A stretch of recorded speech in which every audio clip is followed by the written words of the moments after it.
श्री मनोज जरांगे पाटील हे उपोषणाला बसले आहेत। त्यांनी देखील सगळ्यांना आवाहन केलेलं आहे की आपल्याला नियमाने उपोषण करायचं आहे आणि सगळ्यांना सहकार्य करण्याचं आवाहन केलं आहे। शासनाची पण भूमिका सहकार्याचीच आहे, कारण आम्ही पहिल्या दिवशीपासून सांगितलं की लोकशाही पद्धतीनं एखादं आंदोलन जर चालत असेल तर त्या आंदोलनाला कुठलीच मनाई करण्याचं कारण नाहीये। लोकशाहीमध्ये चर्चेतनं प्रश्न सोडवायचे असतात, आंदोलन त्याचा एक मार्ग असतो। त्यामुळे अशा प्रकारच्या आंदोलनाला जे काही सहकार्य पाहिजे ते सरकारच्या वतीनं आम्ही करतो। विशेषतः माननीय उच्च न्यायालयाने जे काही आदेश दिले आहेत त्या आदेशानुरूप त्या ठिकाणी सगळं सहकार्य चाललंय।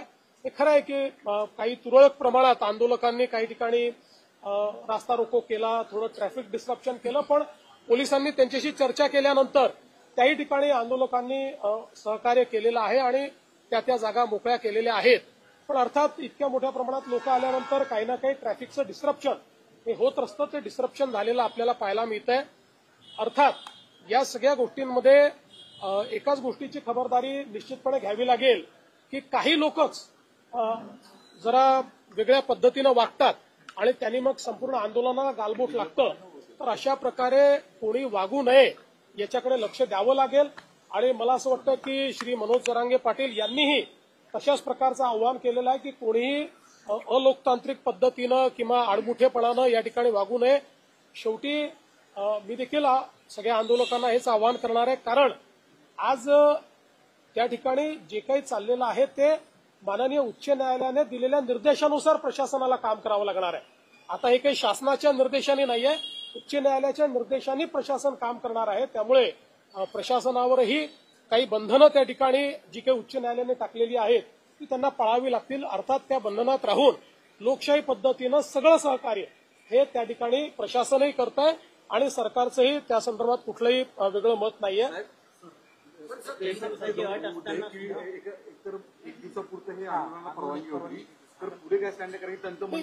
मला असं वाटतं की त्यांनी पुन्हा परवानगी मागितलेली आहे आणि कायद्याच्या चौकटीत राहून जी काही उच्च न्यायालयाने निर्देश दिले त्याच्या चौकटीत राहून पोलीस त्याचा सकारात्मक विचार करतील जो काही, कारण शेवटी आता हा निर्णय प्रशासन आणि आंदोलनकर्ते यांच्यातला निर्णय आहे।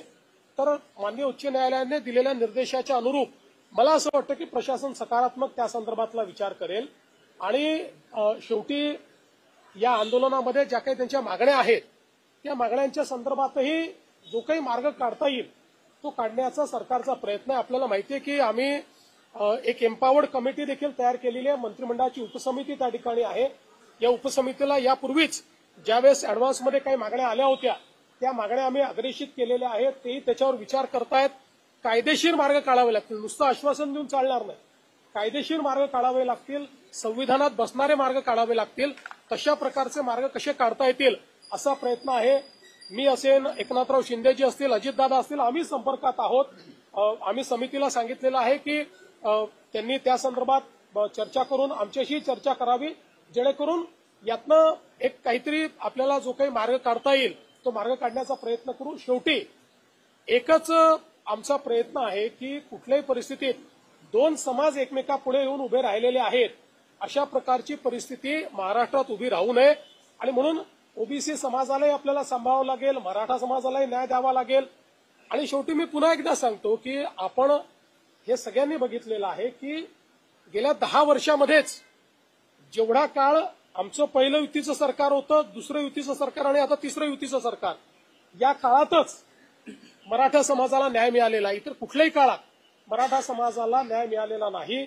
आरक्षण देण्याचं कामही आम्ही केलं आहे, सारथीचं कामही आम्ही केलेलं आहे, अण्णासाहेब पाटील आर्थिक विकास महामंडळाचं कामही आम्हीच त्या ठिकाणी करून उद्योजक तयार केलेले आहेत आणि त्यासोबत पंजाबराव देशमुख निर्वाह भत्ता देखील आम्हीच सुरू केलेला आहे, परदेशी विद्यार्थ्यांना पाठवणं देखील आम्हीच सुरू केलेलं आहे।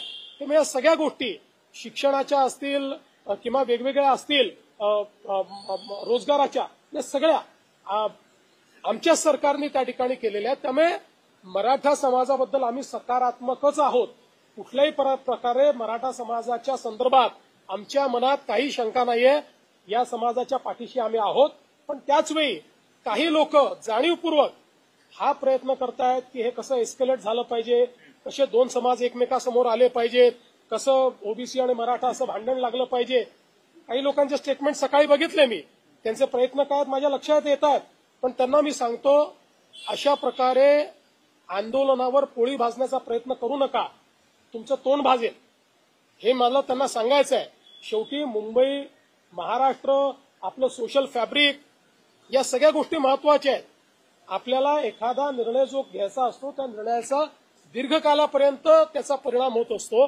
त्यामुळे अशा प्रकारचे निर्णय हे चर्चेतनं घ्यायचे असतात, सर्वसमावेशकनं घ्यायचे असतात. एकाला समोर करायचं, मग दुसऱ्याला नाराज करायचं, मग त्याला समोर आणायचं, अशा प्रकारचे प्यादे लढवणे, अशा प्रकारचे एकमेकासमोर लोक झुंजवणे, हे या सरकारचं धोरण नाही. आम्ही त्यातनं प्रयत्नपूर्वक मार्ग काढतो. सर, तुम्ही चर्चेबद्दल बोलताय, आंदोलक आणि सरकारमध्ये काही चर्चेची शक्यता म्हणजे काही त्या संदर्भात काही पावलं? त्या दोघांमध्ये एक सकारात्मक चर्चा होईल आणि सकारात्मक चर्चेमधून या गणेशोत्सव काळामध्ये, सणासुदीच्या काळामध्ये आंदोलन कुठेतरी तोडगा निघावं या संदर्भात निश्चितपणे मी आपल्याला सांगितलं की आपण त्याकरताच ही समिती तयार केलेली आहे. ती समिती त्यांच्या ज्या मागण्या आहेत त्या मागण्यांवर विचार करते आहे, त्याच्यानंतर चर्चा देखील करेल. जी काही चर्चा त्या ठिकाणी आवश्यक आहे ती चर्चा करून तोडगा काढायचा प्रयत्न करू. वेगवेगळ्या लेवलवर ही चर्चा होत असते. त्यामुळे आणि यापूर्वीही चर्चा एक प्रकारे कमिटीने सुरूच केलेली आहे, कारण मागण्यांवर कमिटीची एक बैठक देखील झालेली आहे आणि मग त्यातनं कमिटीने वेगवेगळे म्हणजे त्या मागण्यांच्या संदर्भात कायदेशीर पोझिशन काय आहे. आता शिंदे समिती आहे, शिंदे समितीचा अभ्यास कुठपर्यंत आलेला आहे. शिंदे समितीला ऑलरेडी एक्सटेन्शन देण्याचा ठराव देखील या कमिटीने घेतलेला आहे. त्यामुळे असं नाहीये की कमिटी काही करत नाही, कमिटी करतेच आहे. ही एम्पावर्ड कमिटी आहे. या कमिटीला शासनाचे सगळे अधिकार आहेत. ही कॅबिनेटची कमिटी आहे. कॅबिनेटच्या सब कमिटीला कॅबिनेट पुढे जावं लागत नाही. कॅबिनेटची सब कमिटी ज्यावेळेस एखादा निर्णय करते त्यावेळेस तो कॅबिनेटचा निर्णय म्हणजे मंत्रिमंडळाचा निर्णय मानला जातो.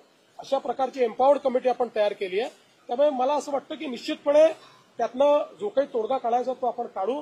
मात्र कुठेही लोकांना त्रास होईल असं वागणं हे योग्य होणार नाही. त्यामुळे माझं आव्हान आहे की लोकांना त्रास होईल असं कोणी वागू नये. सर, रेल्वे स्थानकांवर मोठ्या प्रमाणामध्ये आहेत आंदोलक गेलेले आहेत, पाऊस आहे,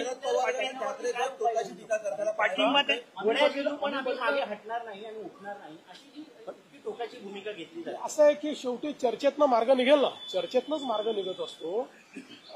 मला असं वाटतं की त्यांनाही माहिती आहे कायदे आहेत, व्यवस्था आहेत, समित्या आहेत. त्यामुळे सगळ्या गोष्टी एकदम सगळ्या पदरी पडतात असं नाही आहे, पण आपण चर्चेतनं मार्ग काढत असतो. आता मागच्या काळामध्ये आपण 10% रिझर्वेशन दिलं. आज अशी परिस्थिती नाही आहे. 10% आरक्षण लागू आहे. त्या आरक्षणाप्रमाणे भरती झाली आहे, भरती चालली आहे. त्याच्यामध्ये ते आरक्षण कुठेही कोर्टाने नाकारलेलं नाही. कोर्टात आरक्षण आतापर्यंत नीट टिकलेलं आहे. त्यामुळे आत्ताची परिस्थिती अशी नाही की मराठा समाजाला आरक्षण नाहीये, ते ऑलरेडी आहेच. मराठा समाजाचं आरक्षण टिकलेलं आहे. पण एक गोष्ट मात्र निश्चित आहे की वेगवेगळे पक्ष जे या संदर्भात सोयीची भूमिका घेत आहेत त्या पक्षांना माझं आव्हान आहे की सोयीची भूमिका घेऊ नका.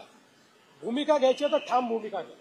ठाम भूमिका घेताना दिसत नाही. आम्ही तर बोललोच होतो, याचंही करा त्याचंही करा, अशा प्रकारची भूमिका नको. जे कायदेशीर आहे ती कायदेशीर भूमिका घ्या ना. तुमची भूमिका सांगा, काय कायदेशीर भूमिका आहे. या संदर्भात ते भूमिका याकरता सांगणार नाहीत, कारण त्यांना समाजामध्ये भांडण होताना कुठेतरी त्यातनं राजकीय फायद्याचा वास येतो.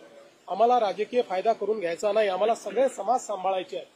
आमचं सरकार इतक्या मोठ्या संख्येनं या ठिकाणी निवडून आलं कारण आम्ही सगळ्या समाजाला सांभाळलेलं आहे. सगळ्या समाजाने आम्हाला मतदान केलेलं आहे. त्याच्यामुळे आम्हाला सगळ्यांना सांभाळावं लागेल. सगळ्यांना सांभाळून सगळ्यांचे ॲस्पिरेशन्स जे आहेत ते ॲस्पिरेशन्स कसे पूर्ण करता येतील हे आम्हाला प्रयत्न करायचा आहे.